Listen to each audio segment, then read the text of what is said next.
Tax बचाना हो या टैक्स की गुत्थी सुलझानी हो, ऐसे हर मोड़ पर आपके साथ खड़ा मिलेगा आपका ये पसंदीदा शो टैक्स गुरु, क्योंकि यहाँ आपको मिलता है बेहद ही आसान भाषा में टैक्स जैसे पेचीदे मुद्दों पर आसान जवाब। नमस्कार, मैं हूं लक्ष्मण राय और आपके सवालों का जवाब देने के लिए हमारे साथ हैं इस बार जाने माने टैक्स एक्सपर्ट मुकेश पटेल जी। मुकेश जी, आपको सबसे पहले बहुत बहुत बधाई champion of tax payer education award से सम्मानित होने के लिए। Please Thank you. offer a grand Thank you very welcome much. to Advocate Mukesh Patel.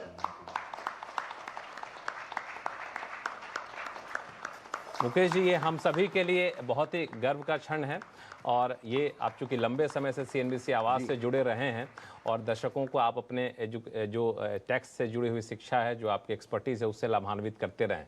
इस पूरे पुरस्कार के लिए अगर मैं आपसे ये जानना चाहूँ कि इसका श्रेय किनको देना चाहेंगे? बिल्कुल लक्ष्मण जी, सबसे पहले तो मुझे बड़ी खुशी है, जैसे आपने बताया 2014 से लेके पिछले 8 साल से मैं सीएनबीसी परिवार से बहुत नज़दीकी से जुड़ा हुआ हूँ।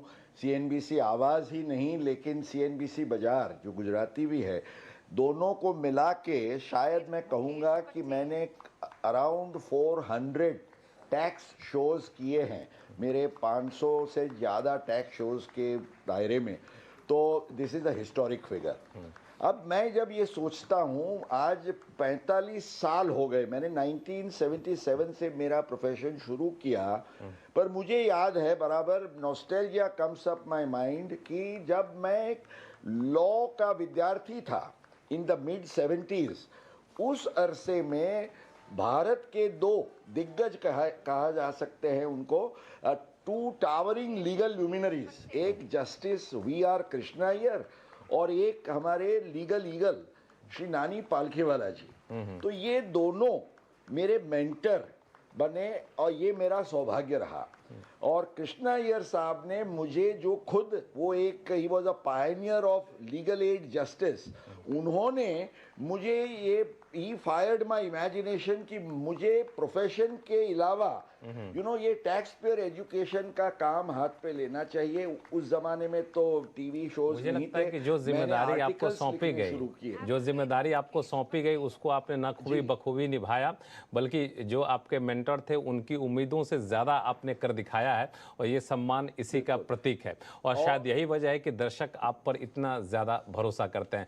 तो सबसे पहले दर्शकों को बता दूं कि इस बार शो में क्या कुछ खास हम कहने वाले हैं।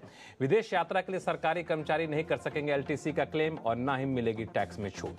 शेयर मार्केट से होने वाली कमाई पर क्या शेड्यूल्ड ट्राइब यानी अनुसूचित जनजाति को चुकाना होगा टैक्स, और साथ ही आपको ये भी बताएंगे कि अगर आपने पुराने घर को तोड़ने के बाद प्लॉट को बेचा है तो क्या आपको मिलेगा कैपिटल गेन्स टैक्स में कोई देनदारी में छूट। इन सारे मुद्दों पर बातचीत करेंगे, लेकिन मुकेश जी, सबसे पहले चलते हैं हम लोग, एक बहुत ही अनूठा सवाल आया है, जो अक्सर ऐसे सवाल बहुत कम देखने को मिलते हैं। वो अरुणाचल प्रदेश से आया है, ईटानगर से। ये थुप्टन ताशी जी का सवाल है जो हमारे साथ फोन लाइन पर जुड़ चुके हैं। ताशी जी, नमस्कार। जी सर, नमस्कार। मैं थुप्टन ताशी बाबू ईटानगर अरुणाचल प्रदेश से बोल रहा हूँ। सर, मेरा सवाल है कि ये शेड्यूल ट्राइब वालों को जो कैपिटल गेन टैक्स एप्लीकेबल है या एग्जेम्प्टेड है? ये आपका बहुत ही रोचक सवाल।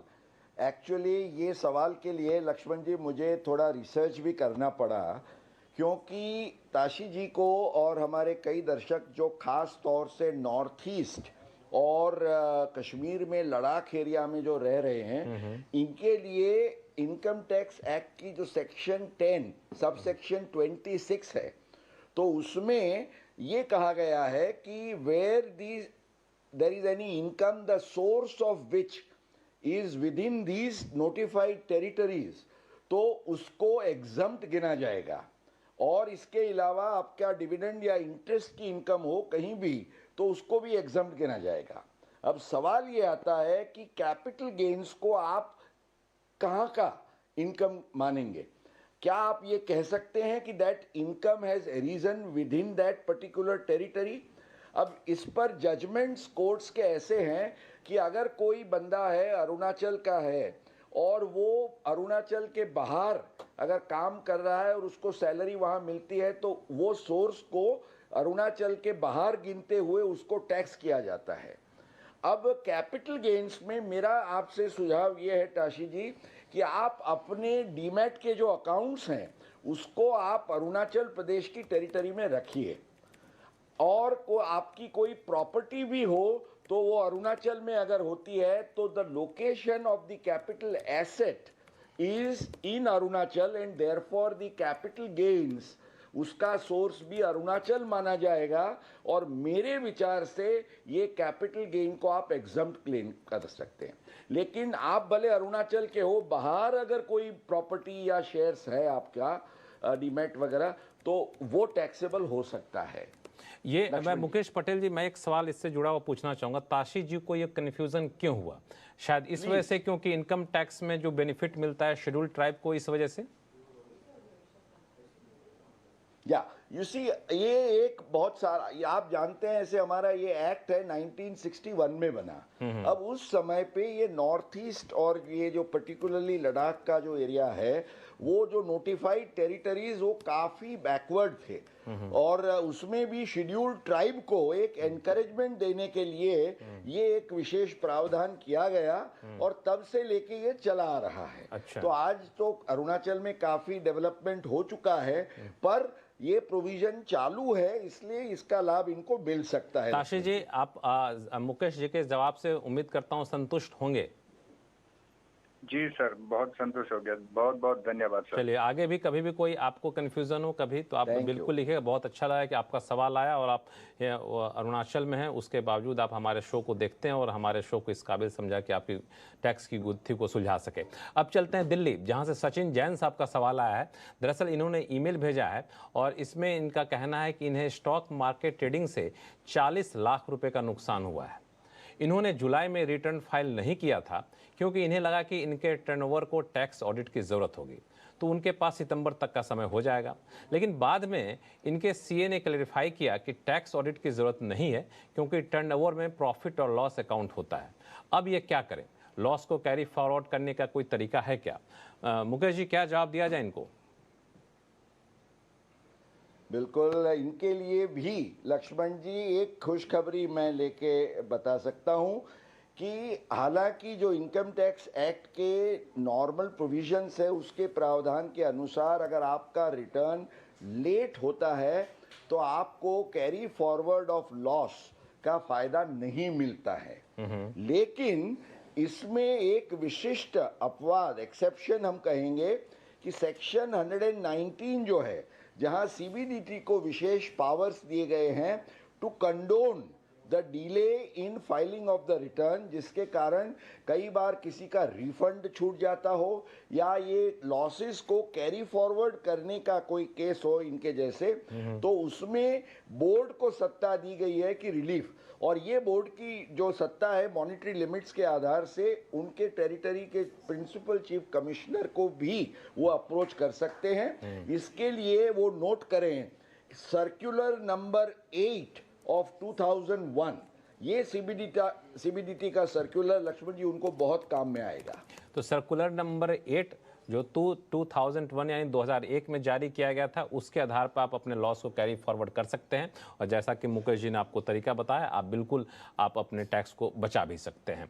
अब हम चलेंगे ब्रेक पर। ब्रेक के बाद आपसे कई सारी बातें करेंगे, लेकिन उससे पहले एक मुद्दा मैं चाहता हूं पहले ही चर्चा कर लूं, क्योंकि पिछले 2 दिन पहले काफ़ी हाईलाइट रहा था। वो सुप्रीम कोर्ट का एक डिसीजन आया था, और डिसीजन था एलटीसी को लेकर। दरअसल अक्सर सरकारी कर्मचारियों को जो एलटीसी मिलता है वो 2 लिहाज से फायदेमंद होता है। तो घूमने फिरने खर्च मिल जाते हैं, दूसरा उस पर इनकम टैक्स नहीं लगता है।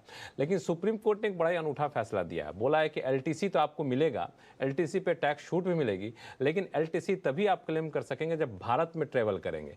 भारत के बाहर जाएंगे तो आपको इसकी छूट नहीं मिलेगी। और इसके लिए कहें तो मोटी भाषा में कि अगर सरकारी कर्मचारी विदेश जाते हैं तो एलटीसी का फायदा नहीं उठा सकेंगे। मुकेश जी, ये किस सेक्शन का हवाला दिया गया? क्योंकि ये भी सुनने में थोड़ा सा अटपटा लगा, घूमने जाए हम तो भारत में घूमें विदेश घूमें, क्या मतलब पड़ता है? देखिए लक्ष्मण जी, ये एक लूप होल ढूंढ के कई लोग जो हैं, और केवल गवर्नमेंट एम्प्लॉयज़ नहीं, प्राइवेट सेक्टर के एम्प्लॉयज़ के लिए भी ये सेक्शन 10(5) का एलटीसी का एग्जम्पशन का रूल है। अब 10(5) में नियम ये है, जिसके साथ एक रूल 2B भी बना है, उसमें नियम ये है कि आपको भारत में कोई भी जगह पे आप छुट्टी पे जाते हो तब उसके लिए आपको LTC के एग्जम्पशन का फ़ायदा जो नियम बनाए गए उसके आधार से मिलता है। अब ये केस में ये स्टेट बैंक ऑफ इंडिया के कर्मचारी थे, इन्होंने क्या किया था कि अब उनको जाना था पोर्ट ब्लेयर अंडमान निकोबार में, जो जगह तो भारत में आई हुई है, पर वो सीधा पोर्ट ब्लेयर जाने के बजाय अपने गांव से या शहर से वो सबसे पहले बैंकॉक जाए या सिंगापुर जाए या वहाँ जाके फिर आए और कहे कि भाई हम तो रुके हैं इधर। तो ये जो एक इंटरप्रिटेशन था, तो बैंक एम्प्लॉइज पर्टिकुलरली बैंक को दोषी माना गया था कि आपने टैक्स काटा नहीं है और इसके लिए उसको पेनल्टी कर दी गई थी। तो बैंक के ओर से एक डिफेंस ऐसा लिया गया कि भाई अल्टीमेटली तो उसने वेकेशन इंडिया में लिया है, शुरू उसने अपने शहर से किया और लिया पोर्ट ब्लेयर में, तो ये दोनों जगह भारत की है। पर सुप्रीम कोर्ट ने कहा कि भाई आप वाया ये फॉरेन लेग की जर्नी लेके आए हैं, तो ये जो है ये this is a misuse of the provisions. और उन्होंने ये बैंक को ये कहा कि there was an elephant in the room और आप देख भी नहीं पाए, खंड में एक बड़ा हाथी हो और आप कहो कि हमको पता नहीं, क्योंकि बैंक ने कहा कि हमें कैसे पता चलेगा कि एम्प्लॉय ने क्या किया। तो कहे कि भाई जब आप ये चेक करते हैं आपको ये करना चाहिए, तो इसलिए बैंक को दोषी माना गया। हमें इसका मकसद ये ख्याल रखना है लक्ष्मण जी कि there should be no foreign leg in the journey and you should not try to exploit this loophole. चलिए, तो LTC का जब फायदा आप उठाते हैं तो इस बात का बिल्कुल ख्याल रखें। तो फिलहाल वक्त टैक्स बचाने का हो टेंशन या फिर पेचीदे टैक्स नियमों की उलझन, अटका हुआ रिफंड या मुश्किल में फंसा हो आपका रिटर्न, हर मुश्किल सवाल का आसान जवाब है टैक्स गुरु, जहां आप न सिर्फ अपना टैक्स बचाते हैं बल्कि हम टैक्स की उलझनों को सुलझाने के गुर भी आपको सिखाते हैं। नमस्कार, मैं हूं लक्ष्मण राय और आज आपके सवालों का जवाब देने के लिए हमारे साथ हैं जाने माने टैक्स एक्सपर्ट शरद कोहली साहब। सर, आपका स्वागत है CNBC आवाज़ में।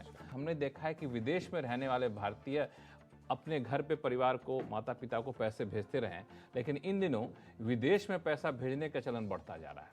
अगर रिजर्व बैंक के आंकड़ों को देखें तो पिछले 8 साल में बाहर भेजे जाने वाली रकम में करीब 280% से भी ज़्यादा की बढ़ोतरी हुई है। अब सवाल उठता है कि जो लोग बाहर पैसा भेजते हैं क्या उनको भी टैक्स देना पड़ता है? कोहली साहब, सवाल जायज़ है कि नहीं? बिल्कुल जायज़ है। और लक्ष्मण, पैसा लिबरलाइज रेमिटेंस स्कीम जो चलती है 2.5 लाख जो 2020 में शुरू की गई थी। जी हाँ, प्रति भारतीय, नहीं स्कीम तो पहले से है, उसकी लिमिट चेंज की गई। प्रति भारतीय प्रति वर्ष आप $2.5 लाख तक एक साल में भेज सकते हो। लोग इसका भरपूर फायदा उठा रहे हैं, पढ़ाई लिखाई के लिए, लोन लेने के लिए, निवेश करने, लोन देने के लिए, निवेश करने के लिए, वगैरह वगैरह।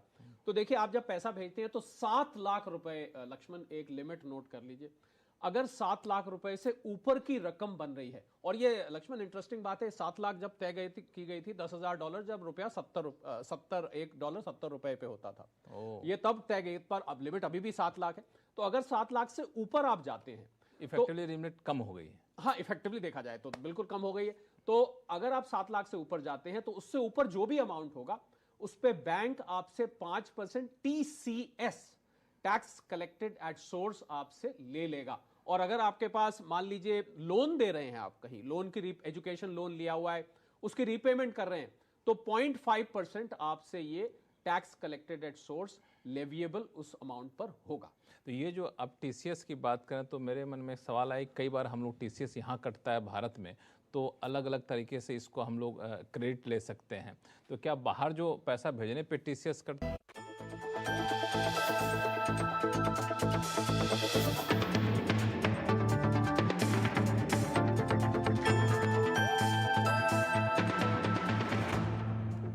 ब्रेक के बाद एक बार फिर से आपका स्वागत है। आप देख रहे हैं टैक्स गुरु और आपके सवालों का जवाब देने के लिए हमारे साथ हैं जाने माने टैक्स एक्सपर्ट मुकेश पटेल जी। मुकेश जी, अगला सवाल लेते हैं पुणे से, जहां से अशोक अग्रवाल साहब हमारे साथ फोन लाइन पर जुड़ चुके हैं। अशोक जी नमस्कार, कैसे हैं आप? जी नमस्कार जी, अच्छा हूँ, ठीक है जी। बताइए क्या उलझन है आपकी? उलझन ये 80-90 साल पुराना मकान था, कॉल का, 15x60 का। ठीक है। चाल टाइप था, बाजू वाले ने मकान टूटा, दीवार टूट गई, मुझे भी तोड़ना पड़ा, तोड़ दिया मैंने। ठीक है। कॉल का मकान था। हाँ। अभी जमीन बची है खाली। हाँ। वो जमीन बेच के मुझे फ्लैट लेना है। हाँ हाँ। तो जमीन बेच के मैं फ्लैट लूंगा तो मुझे कैपिटल गेन भरना पड़ेगा, खाली प्लॉट है बड़ा ही तो। दिलचस्प सवाल है। पुराना मकान तोड़ दिया, अब जमीन बची है, जमीन बेचना चाहते हैं और फिर फ्लैट लेना चाहते हैं। मुकेश जी क्या सुझाव देंगे? बस आज तो उनके लिए भी बड़ी खुशखबर ये है कि एक्चुअली इनकम टैक्स में कैपिटल गेन्स एग्जम्पशन के लिए हमारे 2 सेक्शंस हैं। अशोक जी ख्याल में रखिएगा, एक सेक्शन 54 है जहां आप एक मकान बेच के आपका जो कैपिटल गेन होता है उसको आप दूसरा कोई एक रेजिडेंशियल हाउस खरीदने के या बांधने के लिए आप उसमें निवेश करते हैं। अब इसके सिवा भी एक सेक्शन 54F है जहां रेजिडेंशियल हाउस के सिवा इसमें केवल एक शर्त यह है कि आपके पास एक से ज़्यादा घर नहीं होना चाहिए। एक घर है तो ठीक है। अब ये ज़मीन जो आप बेचते हैं, ये कंडीशन आप फुलफिल करते हैं तो बिना दिक्कत या बिना झिझक आप अपना जो पूरा नेट कंसिडरेशन है उसको सेक्शन 54F के तहत 2 साल के अंदर आप ये नया घर में खरीदने के लिए अगर निवेश करते हैं या आपको प्लॉट लेके कंस्ट्रक्शन करना है तो 3 साल, तो कोई दिक्कत नहीं है, आप ज़रूर ये फ़ायदा ले सकते हैं, कोई फिक्र मत करिएगा। बिल्कुल आप खुश हो जाइए, आप इस प्लॉट को बेच करके दूसरा फ्लैट ले सकते हैं और आप यहाँ पे आप टैक्स छूट का फ़ायदा भी उठा सकते हैं। चलिए इसी से जुड़ा हुआ एक सवाल आया है मुकेश जी, अगर आप इजाज़त हो तो मैं पूछ लूँ। दरअसल उनका फ़ोन तो लग नहीं रहा है कि ईमेल भी उन्होंने भेजा था अपने सवाल का। तो ये है बंगलुरु से शेखर जी का। इन्होंने मार्च 2021 में प्रॉपर्टी बेच दी थी और मार्च 2021 में प्रॉपर्टी बेची और ज़मीन की तलाश की जिस पर कंस्ट्रक्शन करना चाहिए, लेकिन अभी तक ज़मीन उनको मिली नहीं है। हालांकि इनका कहना है कि आज तक ज़मीन खरीद नहीं पाए हैं, प्रॉपर्टी बेचे 2 साल होने को आए हैं। तो LTCG टैक्स भरने के लिए क्या मुझे 1 वर्ष का और एक्सटेंशन मिल सकता है, ऐसा कहना है शेखर जी का, बेंगलुरु से हैं। तो शेखर जी के लिए क्या सुझाव होगा? एक्सटेंशन मिलेगा? चूंकि 2 साल तो हो चुके हैं प्रॉपर्टी बेचे हुए, ज़मीन मिल नहीं रही है इनको। अनफॉर्चुनेटली लक्ष्मण जी, एक्सटेंशन का कोई प्रोविज़न नहीं है। हालांकि शेखर जी हमारे साथ जुड़े हुए नहीं हैं, नहीं तो मैं उनको ये पूछता कि क्या उन्होंने पैसे जो हैं वो कैपिटल गेन अकाउंट में निवेश किया है कि नहीं, क्योंकि वो निवेश किया होता तभी उसको यूटिलाइज करने का सवाल आता। पर जैसे इसमें बहुत सारे डिसीशंस हैं टैक्स पेयर्स की फेवर में, वो ये कहते हैं कि अगर आप ये 2 या 3 साल का जो विंडो है उसमें आप निवेश कर देते हैं, एक बार पैसा आपका जो भी आपने कैपिटल गेन आपका हुआ है या तो नेट कंसिडरेशन जो हुआ है, तो आपको फ़ायदा मिल सकता है, भले थोड़ा समय बीत जाए एक्चुअल पोजेशन लेने में। अब यहाँ तो इन्होंने निवेश ही नहीं किया, तो नियत अवधि में अगर निवेश नहीं करते हैं तो लक्ष्मण जी उनको एक्सटेंशन का कोई फायदा, क्योंकि इसके लिए कोई प्रावधान नहीं है, कोई फायदा नहीं। ब्रेक के बाद एक बार फिर से आपका स्वागत है। आप देख रहे हैं टैक्स गुरु और आपके सवालों का जवाब देने के लिए हमारे साथ हैं जाने माने टैक्स एक्सपर्ट मुकेश पटेल जी, जो कि अहमदाबाद से हमारे साथ जुड़े हुए हैं। मुकेश जी, हम लोग पिछले ब्रेक पर जाने से पहले पुणे के एक दर्शक का सवाल लिया था, तो मैं सोचा कि एक बार फिर से पुणे से सवाल आया, उसको क्यों ना ले लिया जाए, ताकि पुणे के दूसरे वासिंदे ये ना कहें कि मेरा सवाल नहीं लिया गया। तो ये प्रवीण वर्मा जी का सवाल है, पुणे से ही सवाल आया है और इन्होंने ईमेल के जरिए सवाल पूछा है। इनका कहना है कि विदेशी इनकम में भारत में जब टैक्स का कैलकुलेशन होता है तो क्या टैक्स स्लैब एक ही है कि अलग टैक्स स्लैब है? तो मुझे ये समझ में आ रहा है कि इनको कुछ विदेशी इनकम हो रही है अच्छी खासी, अब वो जानना चाहते हैं कि यहाँ पे टैक्स देना पड़ेगा क्या, देना पड़ेगा तो क्या हिसाब किताब होगा? देखिए लक्ष्मण जी, इनका जो सवाल है कि what is the status of taxability of the foreign income, विदेश की आय जैसे आपने बताया। अब ये जो है ये कोई भी टैक्स पेयर है उसके रेजिडेंशियल स्टेटस पर वो निर्भर करता है। हमारे रेजिडेंशियल स्टेटस के 3 क्लासिफिकेशंस हैं, एक है नॉन रेजिडेंट, एक है रेजिडेंट एंड ऑर्डिनरी रेजिडेंट और तीसरा है resident but not ordinary resident. अब जो बिन निवासी भारतीय हम कहते हैं कि जो नॉन रेजिडेंट हैं, 6 महीने से ज़्यादा जो भारत के बाहर रहते हैं, उनके केस में उनकी विदेश की आय जो है वो कभी भी भारत में टैक्स होती नहीं है, उस पर कोई टैक्स की चिंता नहीं है। पर अगर आप रेजिडेंट एंड ऑर्डिनरी रेजिडेंट हैं, जैसे अगर प्रवीण जी अपनी खुद की बात करते हैं, तो उनकी विदेश की आय भारत में टैक्स होगी और भारत के अप्रोप्रिएट टैक्स रेट्स, इसके लिए कोई अलग टैक्स रेट्स नहीं है, हमारे टैक्स रेट के आधार से ही वो टैक्स होगी। अब ये एक तीसरा स्टेटस है कि जब आप पहले नॉन रेजिडेंट रह चुके हैं और अब फिर रेजिडेंट होते हैं, तो बीच में एक ये विंडो पीरियड होता है, उसमें आपका स्टेटस होता है आर बट NOR। तो उसमें अगर आपकी कोई इन्वेस्टमेंट इनकम है विदेश में, तो उसको भारत में टैक्स नहीं होगी, ऐसा एक विशेष प्रावधान है। तो ये लक्ष्य में रखते हुए प्रवीण जी को अपना प्लानिंग करना होगा। ये जो अलग अलग कैटेगरी मुकेश पटेल जी ने बताया प्रवीण जी, इसका आप ध्यान रखिए। अब देखिए कि आप किस कैटेगरी में आते हैं, आपकी आमदनी किस कैटेगरी में आती है, उसके हिसाब से आपके ऊपर टैक्स की देनदारी बनेगी। अगर फिर से आपको अभी भी कोई उलझन हो तो आप फिर से हमें लिख सकते हैं। आप मोबाइल नंबर ज़रूर दीजिएगा ताकि उस पर हम संपर्क करें और आपको लाइव बात करा सकें अपने एक्सपर्ट से, ताकि आपकी पूरी उलझन 100% दूर की जा सके। मुकेश जी, आपका बहुत बहुत शुक्रिया हमारे सभी सवालों का जवाब देने के लिए।